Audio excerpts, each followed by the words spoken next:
लेकर संसद में आज भी हंगामा हो सकता है। विपक्ष ने इस मुद्दे पर सरकार को घेरने की पूरी तैयारी कर ली है। वहीं गोरखपुर में आज हिंदू संगठन घर वापसी कार्यक्रम के नाम पर धर्मांतरण का आयोजन करने जा रहे हैं।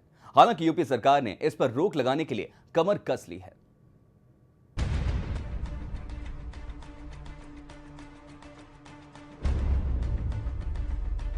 हिंदू धर्म में वापसी को लेकर अब कुछ हिंदूवादी संगठनों की निगाहें पूर्वी उत्तर प्रदेश की तरफ है। इसी के तहत आज गोरखपुर में घर वापसी कार्यक्रम आयोजित किया जा सकता है।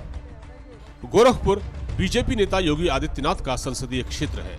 18 दिसंबर को गाजीपुर और 25 दिसंबर को अलीगढ़ में धर्मांतरण कार्यक्रम किया जा सकता है। योगी आदित्यनाथ का कहना है कि वे कड़े धर्मांतरण कानून के पक्ष में हैं, लेकिन जबरन धर्म परिवर्तन कराए गए हिंदुओं की वापसी पर रोक नहीं होनी चाहिए। धर्मांतरण पर कड़ा कानून बनना चाहिए। चर्चा होगी, चर्चा में हम लोग भाग लेंगे, अपना प्रस्ताव देंगे। हम लोग इस बात का अनुरोध करेंगे कि किसी कालखंड में दबाव से बनाए गए हिंदू या लोभ लालच से बने हुए जिन हिंदुओं को ईसाई या मुस्लिम बनाया गया, अगर वो घर वापसी करना चाहते हैं तो मूल धर्म में आने की उन्हें छूट होनी चाहिए। अखिलेश सरकार ने यूपी में धर्मांतरण कार्यक्रम रोकने के लिए तैयारियां कर ली है। वहीं अलीगढ़ के मुस्लिम संगठनों ने भी विरोध करने की चेतावनी दी है। 25 दिसंबर को अलीगढ़ में धर्मांतरण का कार्यक्रम हुआ तो प्रदेश सरकार को राष्ट्रीय उलेमा काउंसिल के सख्त विरोध का सामना करने के लिए तैयार रहना पड़ेगा। संसद में भी इस मुद्दे पर आज फिर हंगामे के आसार हैं। विपक्ष इस मामले में सरकार को घेरने के लिए तैयार है। सरकार इस मामले से अपना पल्ला झाड़ रही है। Bureau report, news express. तो इस पर ज्यादा बातचीत के लिए हमारे साथ जुड़ चुके हमारे रिपोर्टर महेंद्र मिश्र। महेंद्र, पहले आगरा में धर्मांतरण का कार्यक्रम हो और अब बीजेपी के फायर ब्रांड नेता योगी आदित्यनाथ गोरखपुर में अपने संसदीय क्षेत्र में इस तरह का कार्यक्रम आयोजित कर रहे हैं। संसद में इस पर जबरदस्त बहस हो सकती है।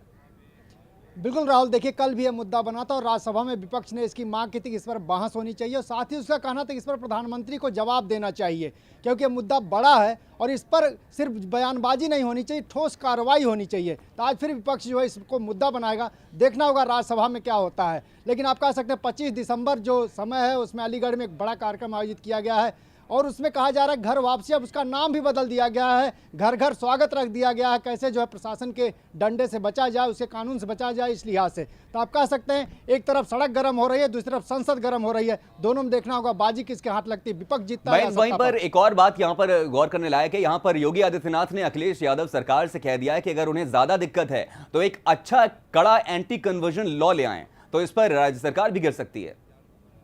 देखिए राहुल, ये सत्ता पक्ष का कहना, खासकर बीजेपी का, को एंटी कन्वर्जन लॉ बनाने के लिए तैयार है, लेकिन विपक्ष इससे सहमत नहीं। विपक्ष का कहना है कॉन्स्टिट्यूशन के अंदर एक मौलिक अधिकार है, कोई भी कोई धर्म अपना सकता है, किसी धर्म को मान सकता है। लिहाजा इस पर अगर इस तरह कोई कानून बनाते हैं तो ये धर्म के राह में रोड़ा होगा, भगवान के राह में रोड़ा होगा। भगवान को कानून के दायरे में नहीं बांधा जा सकता, ये विपक्ष का कहना है। लेकिन आप देखते हैं कि संसद इस पर क्या अपना फैसला लेती है या विपक्ष और सत्ता पक्ष किस तरह से निपटते हैं। राहुल, तो जाहिर तौर पर बड़ी बात यह कि आज संसद में विपक्ष इसे किस तरह से मुद्दा बना सकता है और किस तरह से हंगामा हो सकता है। सरकार एक बार फिर बैकफुट पर नजर आ सकती है। पहले कई मुद्दों पर सरकार की संसद के अंदर फजीयत हो चुकी है, सांसदों मंत्रियों के बयानों को लेकर, और अब फिर धर्मांतरण के मुद्दे पर मोदी सरकार को विपक्ष संसद में घेर सकता है।